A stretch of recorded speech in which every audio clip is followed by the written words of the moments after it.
नमस्कार दोस्तों, कैसे हैं आप सभी लोग। Fantasy talent hub YouTube channel में आप सभी लोगों का स्वागत है। दोस्तों, इंडिया और इंग्लैंड के बीच में जो आखिरी टी20 मैच है वो महज एक औपचारिकता है, क्योंकि इंडिया ऑलरेडी सीरीज को विन कर चुकी है। लेकिन इंग्लैंड फिर भी चाहेगी कि कम से कम एक और टी20 मैच को विन कर लिया जाए। तो इंडिया तो एक्सपेरिमेंट के मूड में आ सकती है, लेकिन इंग्लैंड अपनी फुल स्ट्रेंथ के साथ में इस मैच को खेलने वाली है। तो आखिर हमें क्या करना है, नए पॉइंट सिस्टम के हिसाब से और पुराने पॉइंट सिस्टम के हिसाब से कैसे हम स्मॉल लीग और ग्रैंड लीग खेल सकते हैं, सारी चीजें क्लियर कर दूंगा। वीडियो को जरा ध्यान से देख लेना, जिससे कि आप एक अच्छा कॉम्बिनेशन तैयार कर सको। तो चलिए दोस्तों, शुरुआत करते हैं और सबसे पहले ग्राउंड के बारे में चर्चा करेंगे। लेकिन दोस्तों, जो जो बातें आपको बताई जा रही हैं बस उनको नोट कर लेना। एक कॉपी और पेन ले लो, जरा वीडियो को पॉज कर दो और जाकर उठाओ कॉपी और पेन, क्योंकि पैसा लगा रहे हैं हम, और अगर हमारा इन्वेस्टमेंट है तो जरूरी है कि हम जीतने के लिए ही खेलें। इसीलिए कॉपी पेन उठाओ, जो जो काम की बातें बता रहा हूं उनको नोट कर लीजिएगा। चलिए, सबसे पहले तो अगर आज पहली बार हमारे चैनल पर आप आए हैं, पधारे हैं, तो चैनल को सब्सक्राइब कर लीजिएगा, जिससे कि आने वाली वीडियोस भी आप तक पहुंच सके। और साथ में बेल आइकन पे प्रेस कर देना, जिससे कि आपको नोटिफिकेशन मिल जाए। और जो फाइनल टीम है, जो टॉस के बाद पिच रिपोर्ट आती है, जो प्लेइंग 11 आएगी, अगर उसमें कोई नया खिलाड़ी आ जाए तो उसका जो रिकॉर्ड है वो मैं आपको टेलीग्राम पे दिखा देता हूं। तो अगर टेलीग्राम पे नहीं हो तो वीडियो के डिस्क्रिप्शन में चले जाना, और डिस्क्रिप्शन में जाने के लिए वीडियो के टाइटल पर क्लिक करोगे, नीचे एक बॉक्स खुलेगा, पहला ही जो लिंक है ये टेलीग्राम का लिंक है। ज्वाइन करो, फ्री है, किसी को चवन्नी देने की जरूरत भी नहीं है। आपको जरूरी पूरी इंफॉर्मेशन वीडियो और टेलीग्राम दोनों जगह मिल जाती है। अब चलिए बात कर लेते हैं जरा ग्राउंड के बारे में। चलिए, अब शुरुआत हो रही है, लाइक के साथ में आगाज कर दीजिएगा। मैच होगा वानखेड़े स्टेडियम मुंबई में। मुंबई में रन बनते हैं भर भर के, लेकिन जो टोटल अभी तक अंतरराष्ट्रीय मैचेस खेले गए हैं वो है 8। 5 बार चेस करने वाली टीम ने मैच को विन किया है। मैं ये बता सकता हूं कि एक बहुत बड़ा इंपैक्ट रहेगा ड्यू का। सेकेंड इनिंग में ड्यू के चांसेस बहुत हाई होंगे, और जब ड्यू आएगा सेकेंड इनिंग के अंदर तो स्वाभाविक सी बात है कि जो टीम सेकेंड बैटिंग करेगी उसको बेनिफिट मिलेगा। अभी जो पिछले 4 मैचेस आपके सामने हैं, 2016, 2017, 19 और 23 में खेले गए थे। आखिरी मैच में 162 बना था। श्रीलंका बहुत क्लोज थी लेकिन चेस नहीं कर पाई। और दीपक हुडा ने नंबर 6 पर बैटिंग करके 41 बनाया था। दसुन सनाका ने भी नंबर 6 पर बैटिंग करके 45 बनाया था। इसके पहले इंडिया ने 240 बना दिया था, वेस्ट इंडीज चेस नहीं कर पाई, जिसमें केएल राहुल ने ओपन करते हुए 91, कायरन पोलार्ड ने 68 का स्कोर किया था। और यहां पे पावर प्ले में 0 विकेट थे, यहां पे 2 विकेट थे। सेकंड इनिंग में 2 विकेट और सेकंड इनिंग में 3 विकेट। फिर इसके पहले जो एक और मैच हुआ, श्रीलंका ने 135 बनाया, इंडिया ने बहुत आराम से चेस किया, नंबर 5 के प्लेयर का स्कोर था। फिर यहां पे इंडिया ने 192 किया, जिसे वेस्ट इंडीज ने चेस कर लिया था। अब बात सिर्फ इतनी सी है कि दोस्तों, बैटिंग विकेट तो यहां पर आपको देखने मिलेगा, यह बात तो बिल्कुल तय है। पावर प्ले के अंदर यहां पे 0 विकेट थे, यहां पे 3 विकेट थे, यहां 2 आए। सेकंड इनिंग में हर एक मैच के अंदर पावर प्ले में विकेट है। पहली इनिंग में पावर प्ले में विकेट मिले या ना मिले, लेकिन सेकंड इनिंग में लगभग 2 विकेट आपको देखने मिल जाएंगे। और इस मैदान के ऊपर 10 विकेट यहां फास्ट बॉलर्स को मिले, 9 विकेट यहां पर थे, 3 विकेट यहां थे और 9 विकेट फास्ट बॉलर्स ने यहां पर भी निकाले हैं। अब मैं जरा बात कर लेता हूं आईपीएल की, क्योंकि यहां 2023 में आखिरी मैच खेला गया था और अलग अलग सालों के मैचेस हैं।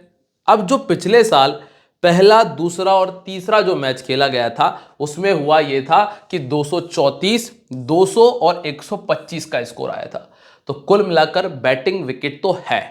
अब बैटिंग विकेट तो है, लेकिन अगर पहली इनिंग में इतना बड़ा स्कोर बन रहा है तो सेकंड इनिंग में मुश्किलें तो होंगी, चाहे ड्यू ही क्यों ना आ जाए। लेकिन इसके बावजूद भी 201 बन गया था, वो भी सिर्फ 2 विकेट पे। 205 बन गए थे और यहां पे 127 का स्कोर राजस्थान ने बना लिया था। और जब इतना बड़ा स्कोर आएगा तो ये बात तो बिल्कुल क्लियर है कि बल्लेबाज आपको 80, 90, 70 का स्कोर तो देकर जाएंगे।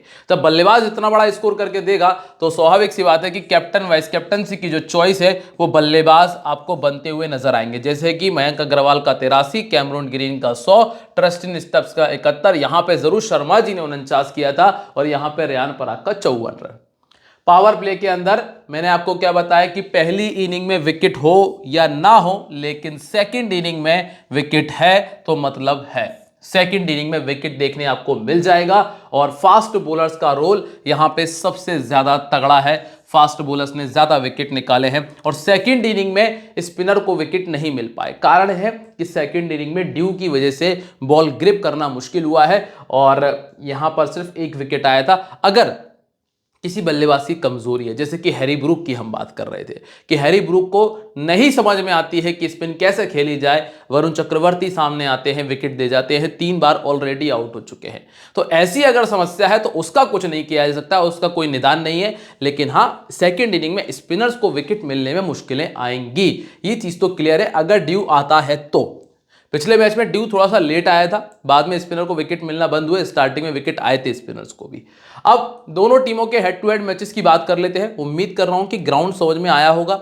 क्या है ग्राउंड में कि बैटिंग विकेट है, फास्ट बॉलर्स डोमिनेट करेंगे।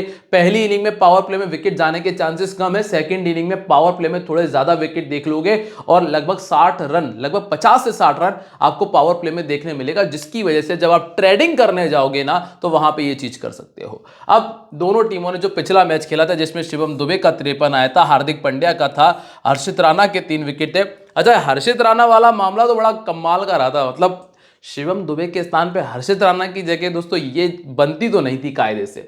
रवि बिश्नोई 3 विकेट, वरुण चक्रवर्ती के 2 थे, हैरी ब्रूक का 51, शकीब महमूद के 3 और जेमी ओवर्टन ने 2 विकेट निकाले थे। फिर बेन डकेट का 50, लिविंगस्टन का 43, जेमी ओवर्टन के 3 विकेट, आर्चर के 2 और ब्रेडन कर्स के 2 विकेट थे। फिर यहां पे पंड्या फिर से 40, वरुण चक्रवर्ती फिर से 5 विकेट, हार्दिक पांड्या फिर से 2 विकेट। अब सबसे पहले अगर ट्रेडिंग की ही हम बात करें तो ये मैच भी इंडिया के जीतने के चांसेस ज्यादा रहेंगे।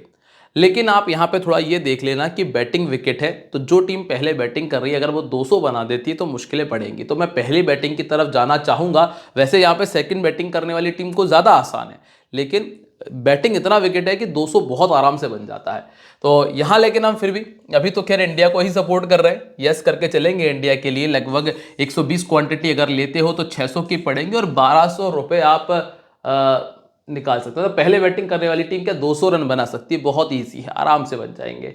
तो इसीलिए यस करके चल रहा है और आप एग्जिट सेट कर सकते हो, एग्जिट सेट कर दोगे, मैच देख रहे हो 200 बनने की स्थिति बन रही है, आपको लग रहा है कि 7 पे एग्जिट लगा दूं, आराम से निकल जाओगे, एग्जिट पहले से सेट करके सकते हो। ये होगा स्पोर्ट्सबाजी एप्लीकेशन पे, जिसका लिंक डिस्क्रिप्शन में कमेंट सेक्शन में दिया है, जाकर चाहो तो डाउनलोड कर लो, साइन अप कर लो और जब पहली बार डिपॉजिट करो, ये 600 रुपये लगाने के लिए जरूरत लगेगी ना, तो जब पहली बार डिपॉजिट करो तो मेगा 10 कूपन कोड का इस्तेमाल कर लेना, 10% का एक्स्ट्रा कैश मिल जाएगा।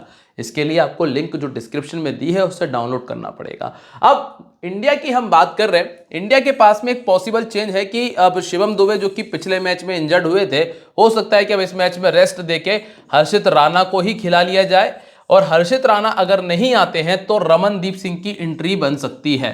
तो रमनदीप या फिर हर्षित राणा, इन दोनों में से कोई एक इस मैच में आपको खेलता हुआ नजर आ जाएगा। बाकी अभिषेक है, संजू सैमसन को भी रेस्ट दिया जाना चाहिए कायदे से तो, लेकिन अभी कोई दूसरा ओपनर है नहीं, तो फिर संजू सैमसन भी खेल ही लेंगे। तिलक वर्मा, सूर्य कुमार, रिंकू सिंह, हार्दिक पांड्या तक और अक्षर पटेल तक इंडिया के पास में बल्लेबाजी है। डेथ ओवर में कोई ओवर डाले या ना डाले, अर्शदीप सिंह तो फिक्स है और अगर हर्षित राणा खेलते हैं तो ये भी बहुत हद तक आपको डेथ ओवर में गेंदबाजी करते हुए नजर आएंगे और मोहम्मद शमी को भी फिर से खिलाया जा सकता है अर्शदीप सिंह के स्थान पे। अब यहां पर संजू सैमसन जिन्होंने एक पारी में 5 रन बनाए हैं पहले, सूर्य कुमार यादव ने 7 रन और हार्दिक पांड्या ने 2 में 33 बनाया है। हार्दिक पांड्या के पास में 2 विकेट भी हैं और अक्षर पटेल के पास में 1 विकेट पहले इस मैदान पर मौजूद है। अब अभिषेक शर्मा की हम बात करते हैं। अभिषेक शर्मा ने 29 बनाया, 24 बनाया, 79 बनाया, 4 में से 3 मैचेस में ड्रीम टीम में आने लायक काम तो किया है। और अगर आप लोग खेल रहे हो ड्रीम 11 पे तो ये तो बहुत बढ़िया स्कोर हो गया, 29 बहुत बढ़िया हो गया, थोड़ा बहुत नहीं, लगभग 5 चौके लगाए थे इन्होंने ये रन करने में, 29 रन करने में 4 या 5 चौके लगाए थे और 5 चौके मतलब 20 और 20 40 पॉइंट, बहुत ईजी वे में 40 पॉइंट हुए थे। लगभग इन्होंने 29 रन बनाए थे और 57-58 कुछ पॉइंट बने थे इनके, तो ये तो बहुत अच्छा हो गया ड्रीम 11 के हिसाब से। लेकिन अगर किसी दूसरे प्लेटफॉर्म पर देखते हैं तो वहां के लिए अच्छा नहीं है। 9 इनिंग में 4 विकेट इनके खाते में दर्ज हैं, गेंदबाजी करते हैं तो 26 का बैटिंग एवरेज है। अब क्या इनको रखना है या नहीं रखना है दोस्तों, मैं इस वाले मैच में पर्टिकुलर इस मैच की बात कर रहा हूं, तो मैं तिलक वर्मा और सूर्य कुमार यादव को नहीं छोड़ना चाहता, क्योंकि उन दोनों का ये होम ग्राउंड है और पूरा आईपीएल यहां खेलते हैं, तो मैं उन दोनों को तो रख रहा हूं। अब जरूरत पड़ी तो ओपनर में से मुझे छोड़ना पड़ सकता है, तो अभिषेक शर्मा की चांसेस मेरे लिए 50-50 हैं। लेफ्ट आर्म मीडियम इनको दिक्कत देता है। नंबर 2 पे है संजू सैमसन, जिनकी बहुत बड़ी कमजोरी यहां पे नजर आई है कि बैकफुट जाते हैं, गेंद ऊपर बॉडी पर आता है, गेंद वहीं खड़ी हो जाती है, पावर प्ले में अपना विकेट देकर चले जाते हैं। ये पिछले तीनों मैचेस में देखा है। अब सिलेक्शन परसेंटेज तो आ गया 39 पे, ठीक है, आखिरी मैच है और हमने ये देखा है कि संजू सैमसन या तो चले हैं तो चले हैं और नहीं चले हैं तो बहुत जोर से फ्लॉप हुए हैं। तो चले हैं तो वाली कंडीशन के लिए ग्रैंड लीग की कम से कम 2 टीमों में सीधा कैप्टन करो और बाकी टीमों में मत रखो।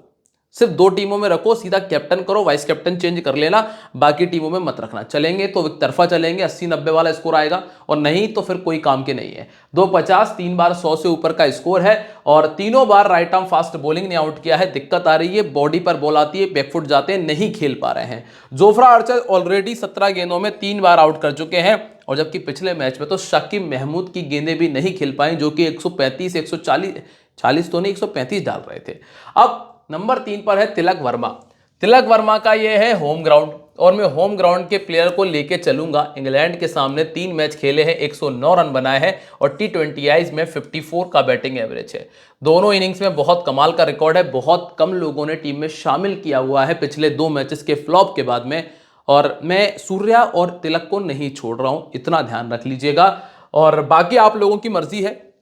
नंबर 4 पे सूर्य कुमार यादव हैं, जो कि चारों मैचेस में फ्लॉप रहे। इस मैच के लिए मेरे वाइस कैप्टन का काम करेंगे अगर टीम पहले बैटिंग करने आ जाए तो। अगर टीम पहले बैटिंग करती है तो इन्होंने 5-50 2 शतक बनाए हैं, जिसमें पहले बैटिंग करते हुए 5-50 2 शतक है, 34 का बैटिंग एवरेज है। इंग्लैंड के सामने 31 का है।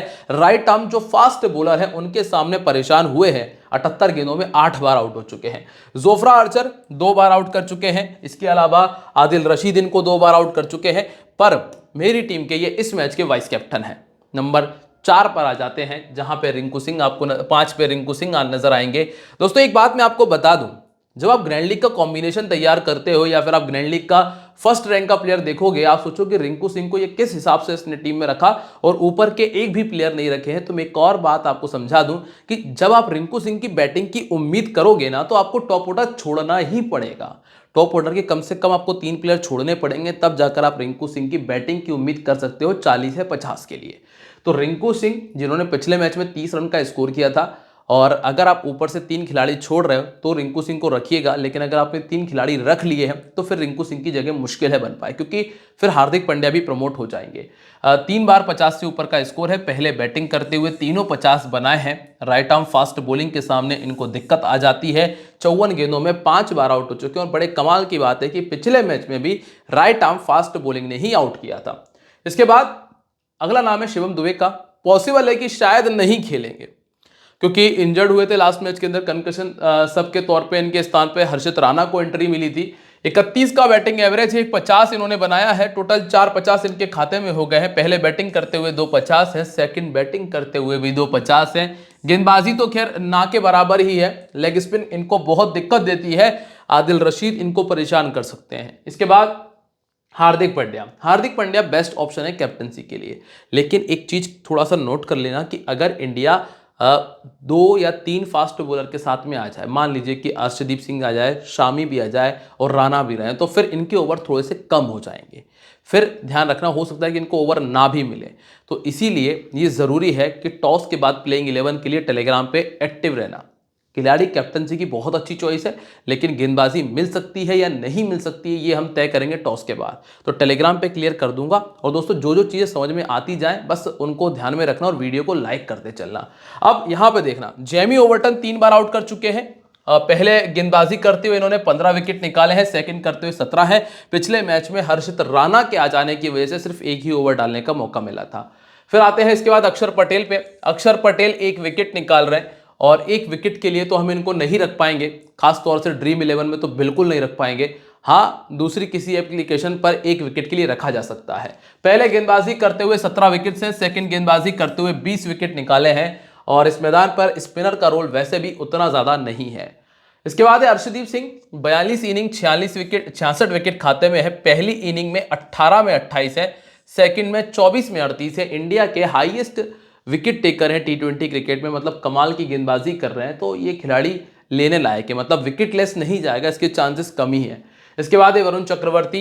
अब इनके बारे में तो खैर मुझे बोलने की आवश्यकता होनी नहीं चाहिए, और सबसे बड़ी बात तो ये है कि इंग्लैंड वाले खेल ही नहीं पा रहे हैं, वो हाथ से पड़ते ही नहीं है इनको, तो विकेट इनको मिल ही जाएगा, ये तो हम मान के चल ही सकते हैं। अब चाहे स्पिन विकेट नहीं है, लेकिन फिर भी 25 पॉइंट मतलब 1 विकेट तो मान के चला ही जा सकता है।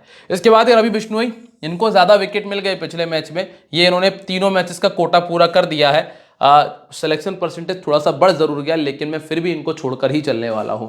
31 इनिंग में 44 विकेट इनके खाते में दर्ज है। अब एक और नाम देख लीजिए हर्षित राणा का, जिन्होंने T20s में 24 मैचेस खेले हैं, 31 विकेट निकाले हैं और कमाल का वेरिएशन का इस्तेमाल करते हैं। अगर खेलते हैं तो ये इनका रिकॉर्ड है, नहीं खेलते तो कोई बात नहीं। अब बात कर लेते हैं इंग्लैंड के बारे में। दोस्तों चीजें समझ में आ गई हो तो बस लाइक और कमेंट करना जरूर मत भूलिएगा, क्योंकि दोस्तों आप लोगों के सपोर्ट के बिना ना ये सब करने में मजा ही नहीं है। अब इंग्लैंड की तरफ से Ben Duckett, Salt, Butler, Harry Brook, Livingstone, Bethell, Jamie Overton, Brydon Carse, Archer, Saqib Mahmood नजर आएंगे।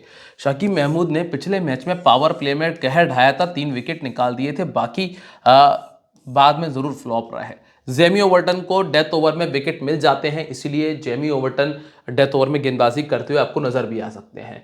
अब पहला जो नाम है वो है बेन डकेट का। डकेट के शॉट्स आना शुरू हो चुके हैं, जो हमने पिछले दोनों मैचेस में देखे।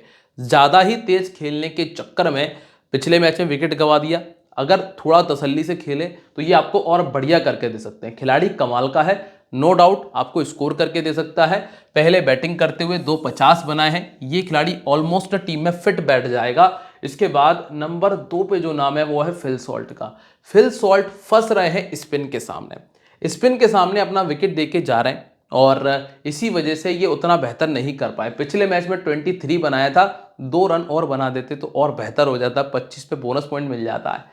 ठीक है, 40 का बैटिंग एवरेज है, 250 पहले बैटिंग करते हुए, 3 सेकंड बैटिंग करते हुए, और ये बहुत बड़ा डिफरेंशियल है। कब 100 बना देगा पता भी नहीं चलेगा। इसको भी आप कैप्टन तक बना सकते हो। ऑफ स्पिन के सामने 2 बार आउट हो चुके हैं, अर्शदीप सिंह ने इनको 2 बार पहले भी आउट किया है। इसके बाद है बटलर। बटलर 24 और 2 रन पर आउट हुए और पिछले मैच में उतना कुछ खास रहा नहीं। इंडिया के सामने 33 का बैटिंग एवरेज है, जिसमें 5 बार 50 है और 40 का बैटिंग एवरेज यहाँ है। बटलर तो वैसे भी ज्यादातर लोगों की टीमें मिल जाएंगे। लेग स्पिन के सामने पिछले तीनों मैचेस में विकेट गंवाया, 2 बार वरुण चक्रवर्ती आउट कर चुके हैं और 2 बार अक्षर पटेल ने आउट कर दिया। फिर इसके बाद है हैरी ब्रूक। हैरी ब्रूक चाहे 100 भी बना देते ना इस मैच में, तो भी मेरी टीम में जगह नहीं बना पाएंगे इंडिया के सामने, तो क्योंकि स्पिन बिल्कुल नहीं समझ रहे हैं, कुछ तो भी शॉट्स खेले जा रहे हैं। हाँ, बाद में आके इन्होंने कुछ अच्छे शॉट्स लगा दिए थे हर्षित राणा में, जिसकी वजह से इनका 50 पूरा हो गया। और जहां तक है कि थोड़ा बहुत रवि बिश्नोई को भी ठीक खेल गए थे, लेकिन वरुण चक्रवर्ती को इनको खेल पाना बहुत मुश्किल है। अगर जल्दी विकेट जाते हैं तो फिर ये भी एक विकेट जल्दी चला जाएगा। हाल फिलहाल में अगर रखना चाहते हो आपकी मर्जी है, मेरी टीम में नहीं है। 3 बार इनको वरुण चक्रवर्ती आउट कर चुके हैं। लियाम लिविंगस्टन ये एक अच्छा ऑप्शन है रखने के लिए, जिनके पास में 20 इनिंग में 18 विकेट्स हैं और 30 का बैटिंग एवरेज है। अगर बैटिंग विकेट है तो बाकायदा रख सकते हो। 2 बार 50, ऑर्थोडॉक्स जो गेंदबाजी होती है ना वो इनको दिक्कत देती है। और पिछले मैच में हर्षित राणा ने इनको आउट किया था। जैकब बेथल बिल्कुल भी नहीं समझ पा रहा है इंडिया के अंदर कैसा खेलना है। हाल फिलहाल की स्थिति में स्ट्रगल तेज है, बाकी खिलाड़ी बेहतर है, लेकिन ठीक है, छोड़ के ही चलना बेहतर रहेगा।